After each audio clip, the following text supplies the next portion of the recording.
আমাৰ মুখ্যমন্ত্ৰী হিমন্ত বিশ্ব শৰ্মা জীয়াই থাকালৈকে কোনেও আমাৰ বাল বিবাকান কৰিব নোৱাৰে ঠিক আছে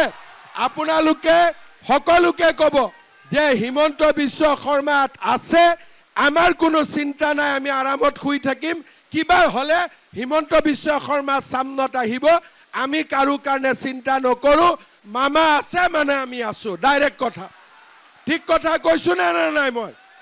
আৰ আপোনালোকৰ কিবা হলে আগত ময়ে আহি যাম গতিকে আপোনালোকৰ কোনো টেনশন নাই এবিলাক চিন্তাই নকৰিব আমি কাক উচ্ছেদ কৰিব লাগে হেতু এটা বেলেগ ডিপাৰ্টমেন্ট হয় হেতু ডিপাৰ্টমেন্ট বেলেগ ব্যৱস্থা হেতু ডিপাৰ্টমেন্ট কিন্তু আমাৰ ভাৰতীয় মানুহ অসমীয়া মানুহ কোনেও কেতিয়াও এভিকশন হ'ব নোৱাৰে এই কথাটো আপোনালোকে লিখি লওক ঠিক আছে আমি মাত্ৰ এটাই কথা জানিব লাগে যে বিজেপি আছে আমি সম্পূৰ্ণ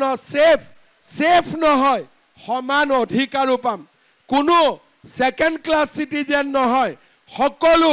ফাৰ্স্ট ক্লাস সিটিজেন হয় আমি বিটিআৰত শান্তি আৰু সম্প্ৰীতিৰে আমি জীয়াই থাকিম মই ঠিক কৈছো নে নাই